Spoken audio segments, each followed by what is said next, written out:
ओम श्री गणेशाय नमः। देवियाँ, आज मैं मेष राशि की महिलाओं के सितंबर के महीने के बारे में बताने जा रहा हूँ। वैसे तो मैं मासिक फलादेश बहुत कम करता वीडियो बनाता हूँ, लेकिन चूंकि सितंबर का महीना इस पूरे वर्ष के 2025 में एक साथ चार चार ग्रह अपना राशि परिवर्तन करने रहे हैं, और इसलिए ये महीना आपके लिए बड़ा ही महत्वपूर्ण होने जा रहा है। इस महीने में जहां आपकी कुंडली में एक प्रकार का नया राजयोग बन रहा है, वहीं आपके जीवन में बहुत सी उपलब्धि भी मिलने का योग आ रहा है। तो मैं राघव राम मिश्रा आप लोगों का अपने इस YouTube चैनल आप और आपका भविष्य कार्यक्रम में एक बार पुनः स्वागत करता हूँ। मेष राशि की महिलाओं का, जो मेष राशि का स्वामी मंगल होता है, मंगल अभी कन्या राशि में यानी कि आपके रोग शत्रु कर्ज स्थान में बैठा हुआ है। मंगल आपके यानी राशि का स्वामी 14 सितंबर 2025 को कन्या राशि से तुला राशि में जा रहा है। अब जब आपकी राशि का स्वामी आपके सप्तम घर में वैवाहिक जीवन में आएगा, आपकी राशि को देखेगा, तो मेष राशि की उन लड़कियों के लिए बड़ा शुभ समय आने वाला है जिनका कोई लाइफ पार्टनर नहीं है, यानी कोई दोस्त नहीं है, या जिनके जीवन में शादी विवाह से संबंधित कोई बातचीत चल रही है, तो यह बातचीत आगे बढ़ने का योग बनाएगा। क्योंकि मंगल यहाँ पर आपको कुंडली में इस महीने में मांगलिक बनाएगा, लेकिन इसके वजह से आपको काम करने में बड़ा फुर्तीलापन आएगा, जोश आएगा, नया कार्य करने के लिए आपके अंदर उत्सुकता जागृत होगी।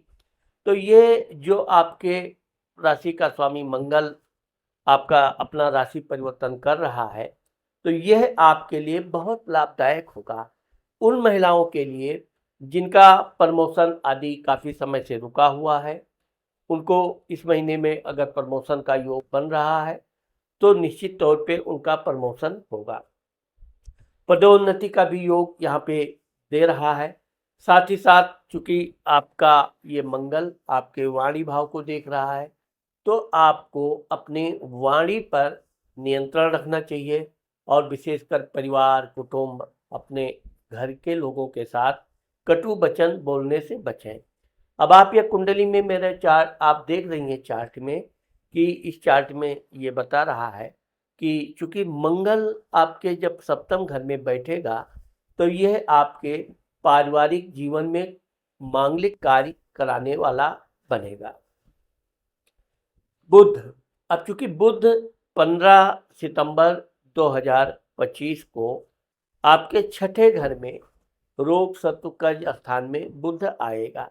यहाँ पर हम आपको ये बताना चाह रहे हैं कि वैसे तो आप खूब मेहनत परिश्रम करेंगी, उसका आपको लाभ मिलेगा, लेकिन इस महीने में आपको अधिक लालच के चक्कर में किसी को कर्ज आदि नहीं देना चाहिए।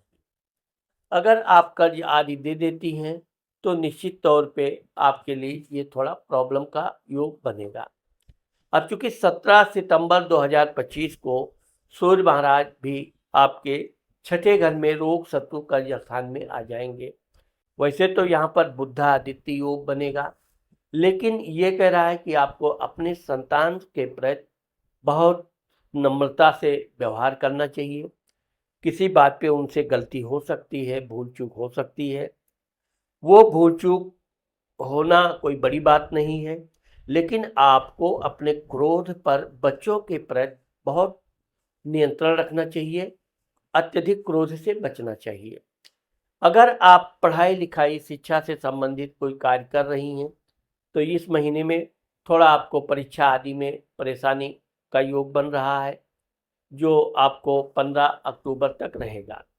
यहाँ पर आपको इस बात का ध्यान रखना है कि आप अगर कोई नया कार्य करने के लिए प्लान बना रही हैं, तो उसको अच्छी तरह से सोच विचार करके बड़े बुजुर्ग लोगों से सलाह मशवरा करने के बाद ही आप कार्य कीजिए। चूंकि आपके चौथे घर में अभी शुक्र महाराज बैठे हुए हैं, जो 15 सितंबर 2025 को आपके पंचम घर में विद्या बुद्धि संतान घर में आ जाएंगे। अब जब शुक्र आपके यानी धन भाव का स्वामी आपके संतान भाव में आएगा, तो निश्चित तौर पे आपके बच्चे आपको धन के बारे में कोई अच्छी सलाह दे सकते हैं। आपको उनकी बात ध्यान से सुननी चाहिए।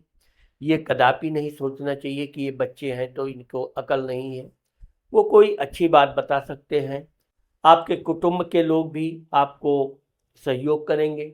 अगर कोई आपका धन रुका हुआ है, तो आप उसको बड़ी सूझबूझ से धन प्राप्त करने का, निकालने का योग बन रहा है। आप धन निकालने का प्रयत्न कीजिए। अब यहाँ पर चूंकि आपके लाभ घर में राहु बैठे हुए हैं, अब जब राहु लाभ घर में बैठता है तो राहु लाभ देता है और अत्यधिक मात्रा में लाभ देता है।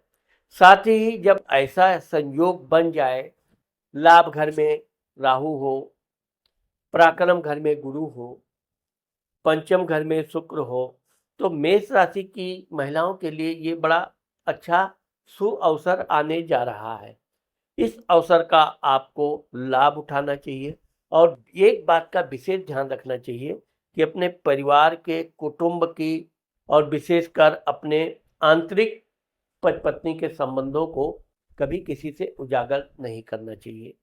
यहाँ पर आपके पति पत्नी के बीच बड़े अच्छे मधुर संबंध रहेंगे और अगर आप कोई नया कार्य करने के लिए विचार कर रही हैं, तो निश्चित तौर पे उसमें आपके पति का भी आपको पूरा सहयोग मिलेगा।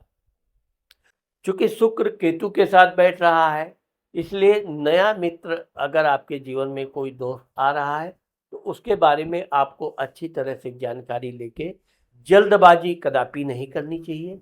आराम से उसके बारे में आप छानबीन करके ही फिर उससे आप दोस्ती कर सकती हैं, क्योंकि आपका वैसे भी मेष राशि की महिलाएं जल्दबाज होती हैं, जोश में आकर कभी कभी जल्दबाजी में निर्णय लेती हैं। ये निर्णय लेते समय आपको थोड़ा आराम से विचार विमर्श करके ही उस पर आगे बढ़ना चाहिए। विशेषकर आप कोई पार्टनरशिप का बिजनेस आदि करना चाहती हैं, तो आपको अच्छी तरह सोच विचार करके ही आगे बढ़ना चाहिए। क्योंकि इस महीने में आपके 12वें खर्च स्थान में शनि महाराज बैठे हुए हैं। वैसे भी आपके शनि की 7.5 भी चल रही है, तो शनि महाराज जहां आपके कार्य को धीरे धीरे आगे बढ़ने के लिए प्रेषित करेंगे, वहीं अब चूंकि सूर्य और शनि आमने सामने हो रहे हैं, इसलिए आपको इस बात का ध्यान रखना चाहिए कि जितना आराम से और ठोस कार्य करेंगी आप, उतना आपको अधिक लाभ मिलेगा। अगर आपको कोई दूर दराज देश विदेश की यात्रा करने का विचार बन रहा है, तो ये महीना आपके लिए बड़ा उत्तम है। आपको दूर दराज की यात्रा करने का अवसर मिलेगा।